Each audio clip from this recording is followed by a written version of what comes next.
sweet as candy. Its taste is on my mind. Girl, you got me thirsty for another.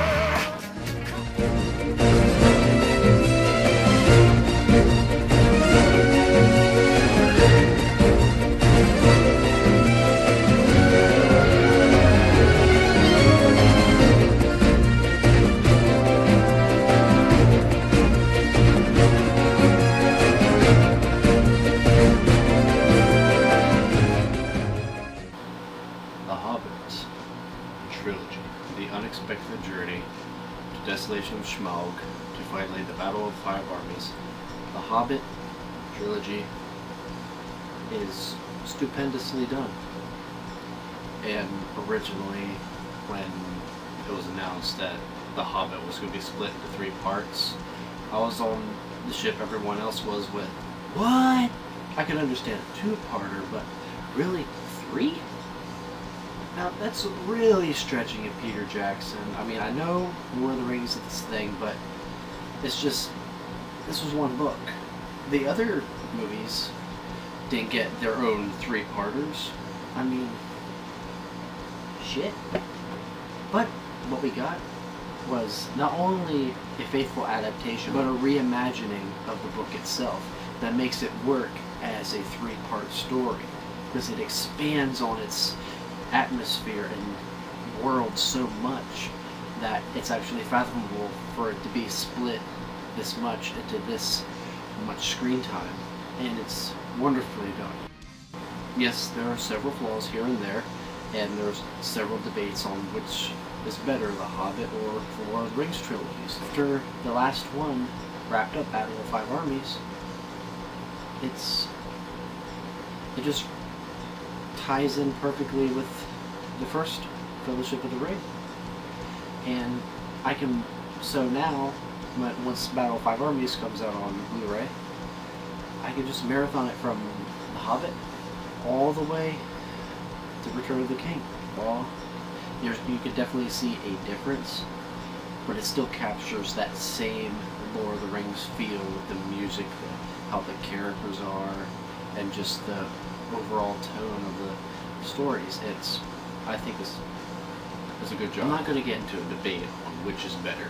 I'm just not going to do that, because I can look at this as one entire big story, from The Hobbit, Unexpected Journey, all the way to the Return of the King.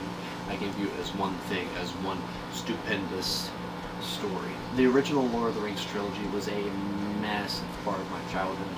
They were the first adult movies I could watch when I was a kid. I was mesmerized by how epic and grandeur it all was. Never get tired of them? Yeah, I always see minor flaws. And so there's this new trilogy of The Hobbit. Let me get the negatives out of the way of The Hobbit trilogy. There really isn't that much I can complain about, save for a few things. One would be in the last film with only 10 seconds of Bjorn, and we'll probably get more of him in the extended cut. And the CG is very, very impressive, but there are certain points where it could have definitely been a real person or a real creature. As Og in the first film, I was like, they could have used makeup for someone, they could have got a good actor in that spot, but as the films went on, I got used to it. But when they animated Legolas's horse in Desolation of Smaug when he's chasing after the one orc, that really drew the line for me. I was like, okay, you definitely could have just put him on a real horse there, because I can definitely tell that's animated. And with the last film, it just feels like it boom, rushed by way too quick. So, but I feel with the extended cut, they're going to add a lot more to that, like a longer goodbye to Thorin, maybe a longer outro to how Bilbo got home, and how everyone reconciled and resolved the entire conflict and the aftermath of it.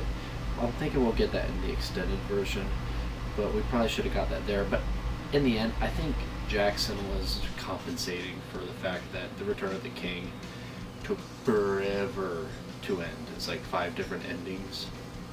So I think it was just compensating for that, but maybe he just did a little too much. But in the end, it was still a nice ending. It still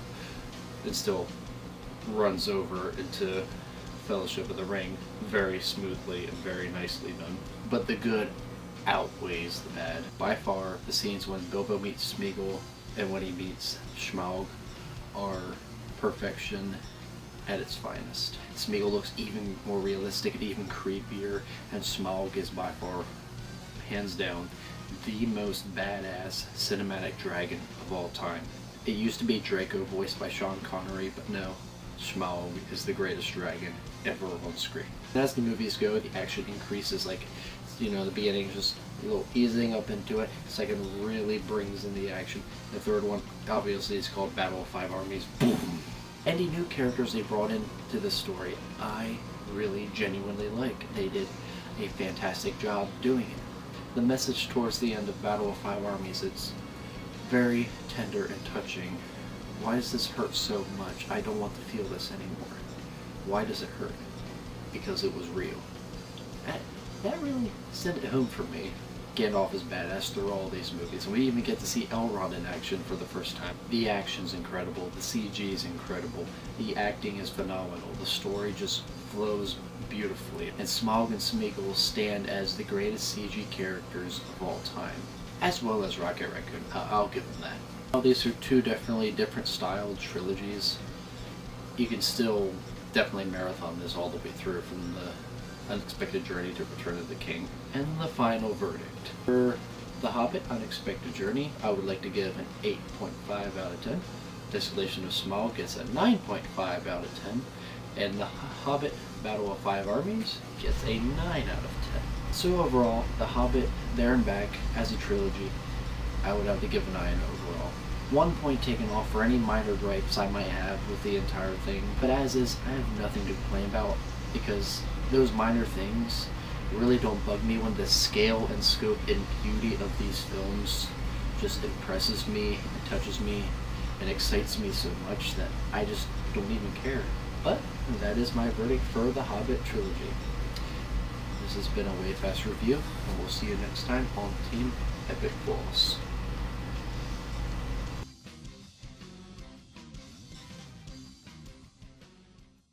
It's time to call it a day, and hello. What is this beautiful little thing?